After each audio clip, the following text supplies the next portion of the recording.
What's happening? Big salute, big salute, big salute. We back. Uh-oh. Mine broke their phone. Hello, how are you? Harry. Yeah, come on up for a rooftop read. Well, I gotta get y'all a view of this city, man.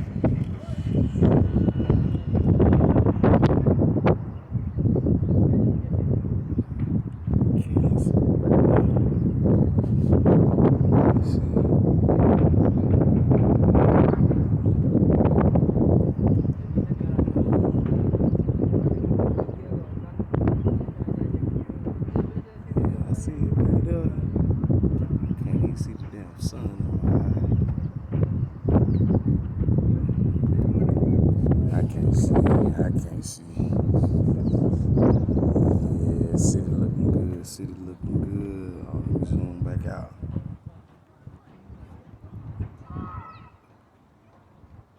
Early day snack. Midday snack. Oh yeah. I'm on me good sweet too.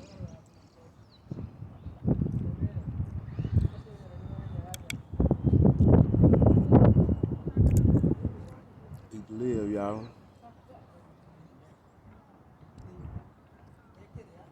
Go buy y'all some organic seeds. Get your throwaway water bottle cut in half. Start planting y'all own, man. Oh man.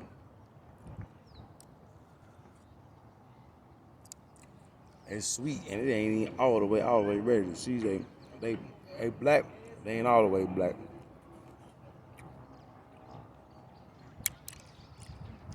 I know another couple weeks it'll be dripping down my yeah. It's still sweet though. Mm-hmm.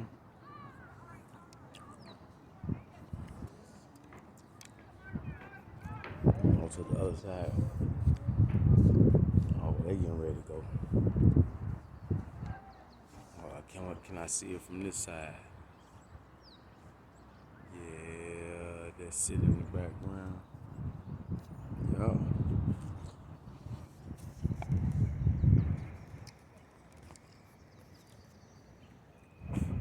Get our rooftop read on.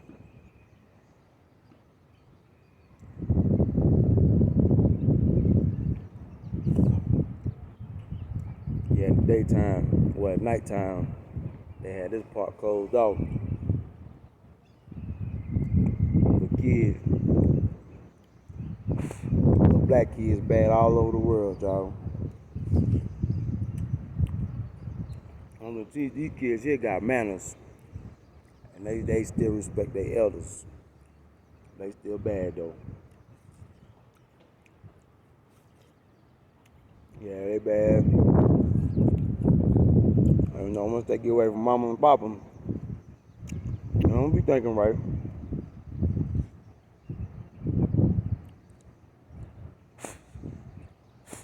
Until they get in trouble.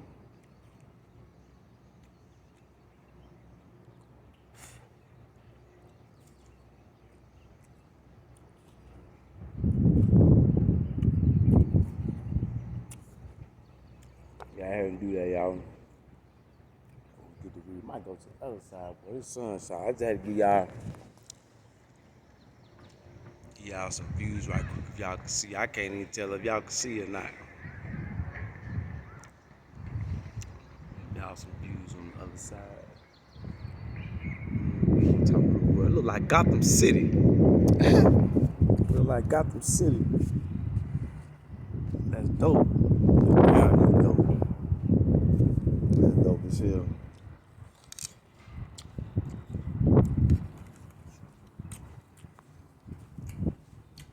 Boy, this watermelon's so good. Hello. Hold on.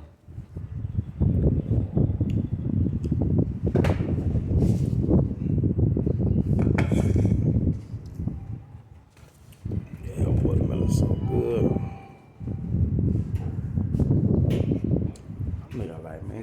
to the read. Here I go. Go to the other side with some shade at. Where the clothes at.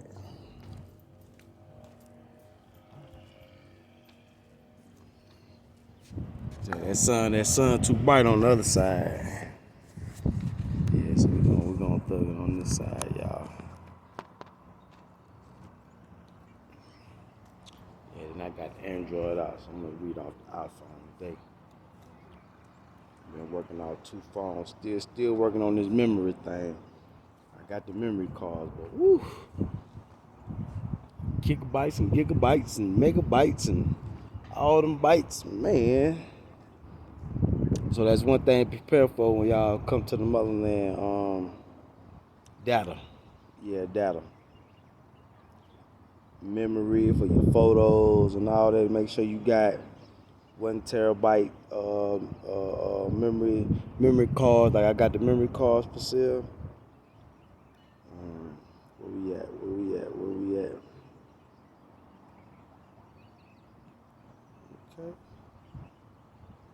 Okay, here we go.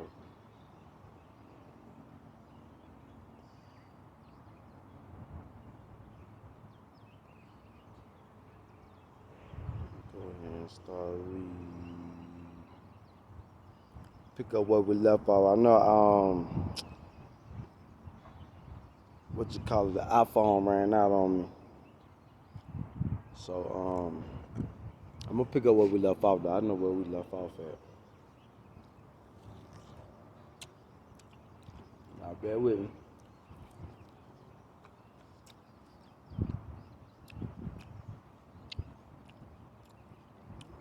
Bear with me. Find our spot.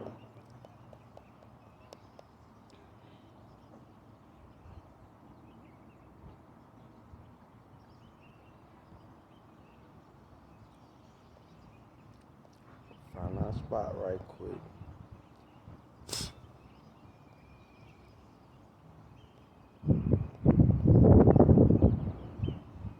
that 403?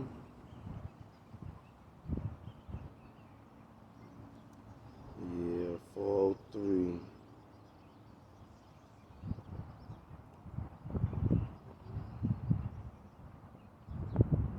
402. Let me see.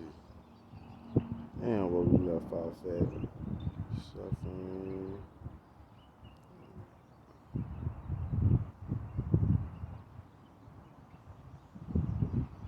Okay, yeah, I found it.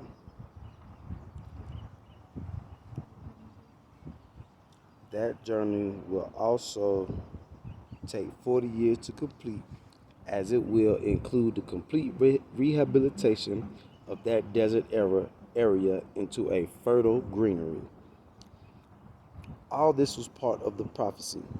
The covenants that Yahweh made were made during the revelation of this prophecy to Moses, as well as to the prophets, that if they keep the laws of Yahweh, he will lead them back to the promised land, literally the land of Israel, as well as the metaphorical promised land of true self-remembrance.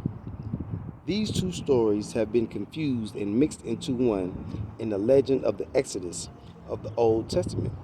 Moses did not lead the Israelites out of Egypt, as they were never enslaved there. On the contrary, during their suffering, the kings of Egypt were the ones who offered them sanctuary and protection. Egypt is used in that prophecy to signify the most powerful country on earth, which it was in those days, and which today means America. Ooh.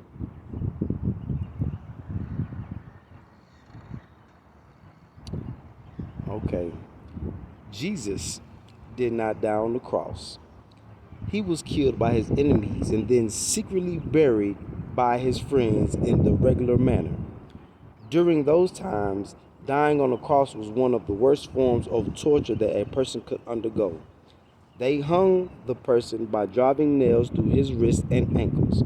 Then they broke all his joints and left him there to die. He died in the most excruciating pain as you can imagine. Early Christians thought it would be a good idea to say that Jesus died in this way for the sins of mankind. Many people who stop to think about this come to the conclusion that one indeed had to be God or the Son of God to willingly accept such a torturous death. This is what today we would call propaganda, whose purpose was to get as many followers as possible. Read the chapter on the rapture where I explain why the Christians come up with the lie that all people can go to heaven or receive salvation through faith alone. What many people don't know is that much of the false doctrines that became a part of early Christianity and are still believed to this day were devised by extraterrestrials.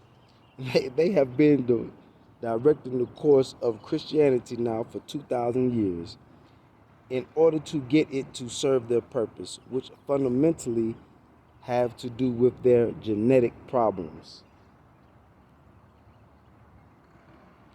Extraterrestrials that the black man created.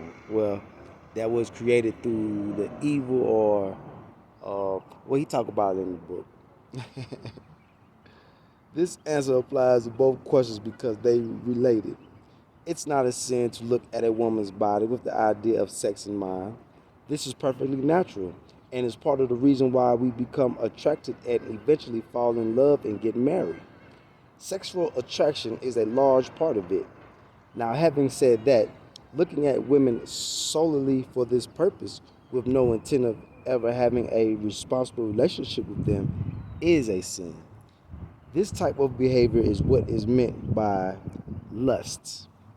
The sole purpose is to satisfy the sex desire and nothing more.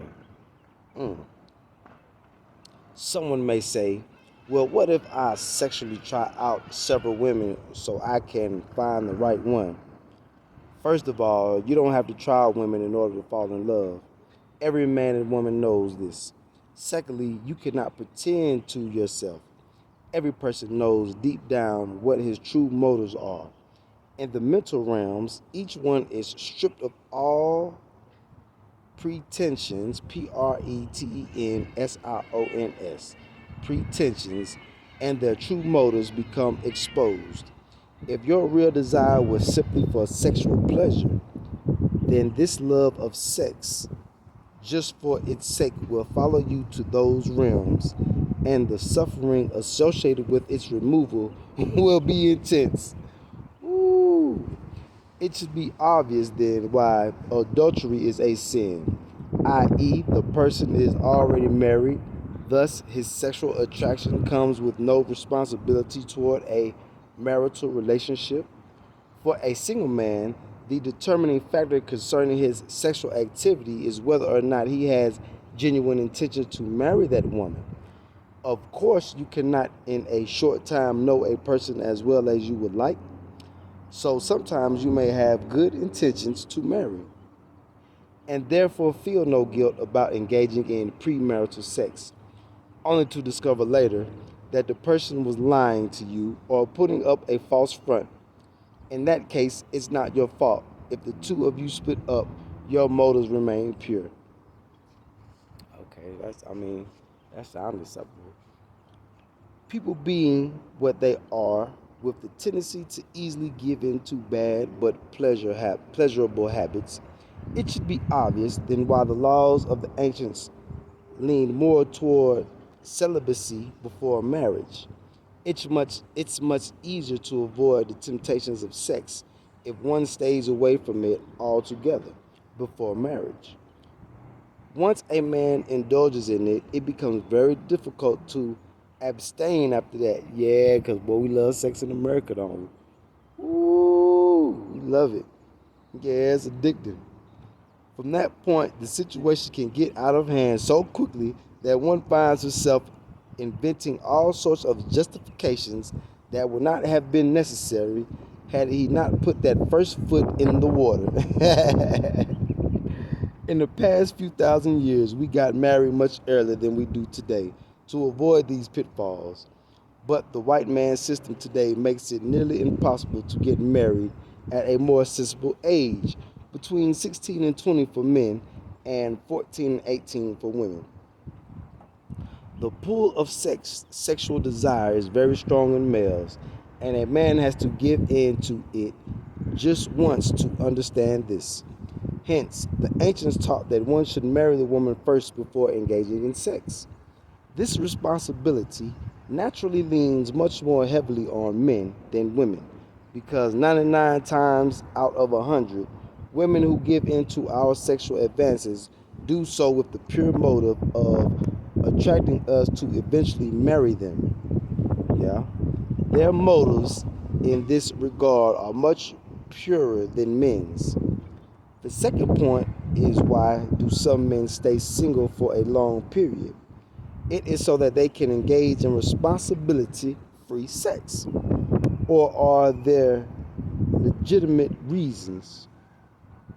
Again, you can fool everyone in this respect, but you cannot fool yourself. If your reasons are disingenuous, then it means you have a strong love for those desires that lead to sinful behaviors. Yeah, and the suffering attached to their removal are just as intense as the love you have for them.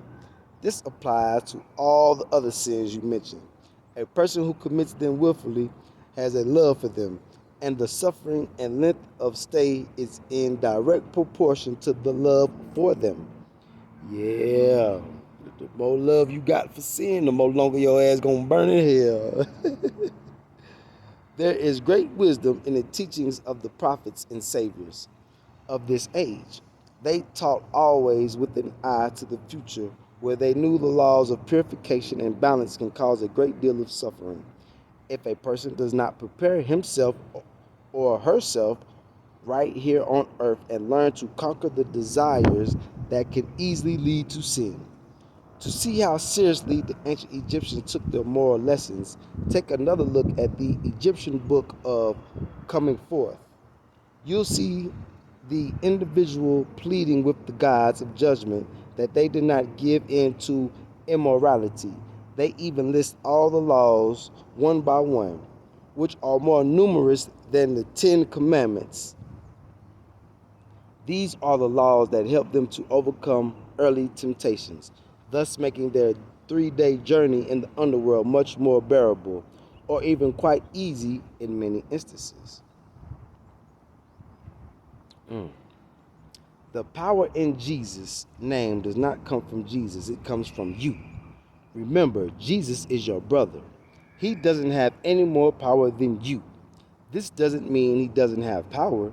He does have a lot of power, but you have just as much. You may choose to use it by invoking his name, others by invoking the names of ancestors, and others by using various rituals. But the power comes directly from us. Your last point needs no comment. It's right on the money.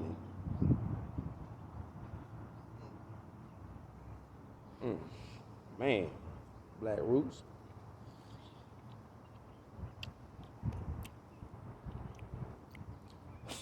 Black Roots deep, boy.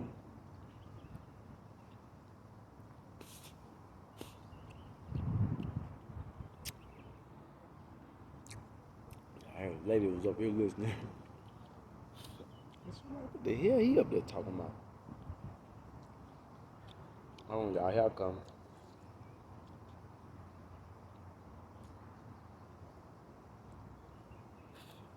Steve's in Burkina Faso, but they eat the Steve's and all. I don't eat nothing. I say, damn.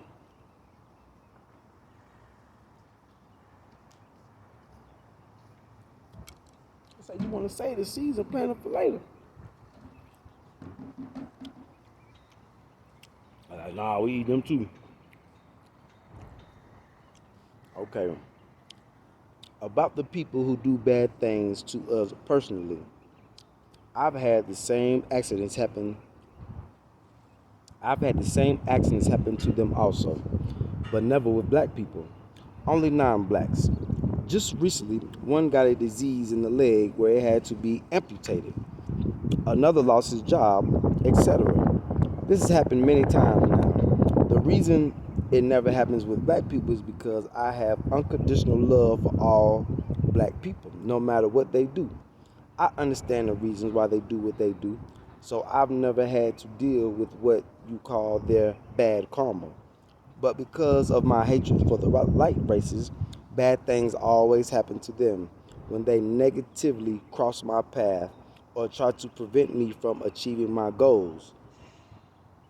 Polygamy will eventually cease to exist, but this will take a while because brothers are still in short supply due to the being incarcerated or murdered by the enemy. So polygamy will continue for a while based on the need to love those sisters who could not be with their soulmate for reasons beyond their control. I'll answer the question about sexual relations later. Okay, but somebody had a long question. You're absolutely right, my brother. God has what we call divine love and divine hatred. Or divine love is reserved only for our people, and our divine hatred is reserved only for the light skinned races. This is hatred without blinding emotions. A very intelligent kind of hatred, such as what you mean when you say you don't give your energy to the light race women. That's what it means to have zero sympathy for the light races. Ah. There are 7 modes of transportation that have always been used. Right now, we no longer use them because of the conditions of this age. The highest form is purely mental and instantaneous dematerialization. The next is based on magnetic energies, and the others are light-based and electromagnetic. All of them will come back into use in the next age. The use of each type depends on the purpose and the user's level of initiatory advancements. I hope you've seen the book. I hope you've seen the book by now. It includes exercises that can lead you to the first knower in you. Yeah. I would advise you to get the full book. Most of your questions are answered in it. Quadrons and octarons, Quadroons and Octoroons can be black or non-black. By quadron, people mean someone with the black grandparent, but they are no longer any pure black people in America and other Western countries. So the grandparent also has some non-black blood. It's very difficult to determine race biologically.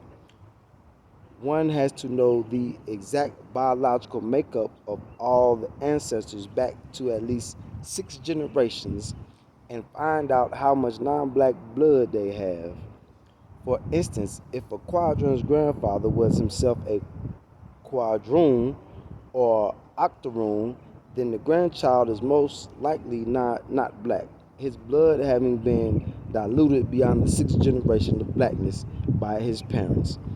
And yet, some will call such a person a quadroon based on the fact that his grandparent is black, even though there is that much non black blood. Suffice it to say, if such a person has very strong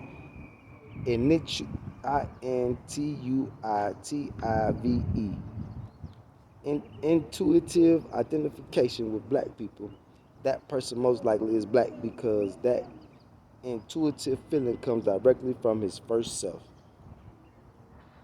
Spiritually, it's a simple matter because only those people who have the mind of God incarnated in them are black. Only the 24 elders know who has the spirit of God and who doesn't because it comes from them. They know the lineage of each person on earth down to the very beginning to the 1,000,000,008,000,000 original people. Therefore, they are the final arbiters of who is black and who is not. Yahweh is the father of black Americans and all people of slave descent because these people are his direct biological descendants. They come from the island of Pelon, aka Patmos, where Yahweh and the 59,999 Elohim made the pale-skinned races. The first black babies having a reverse mutation of our 12 DNA strands were born on March 20, 1961. In 2010, they will reach the age of 49 years.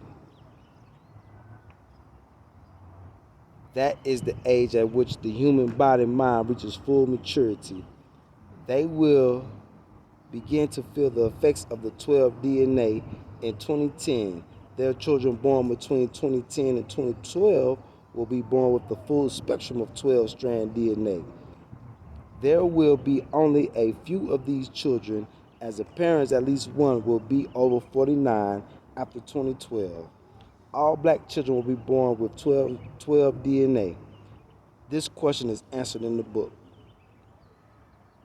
Mm. Okay, we're going to stop right there, y'all, and come back with another one. Come back with another one. Aye, big salute. Stay tuned.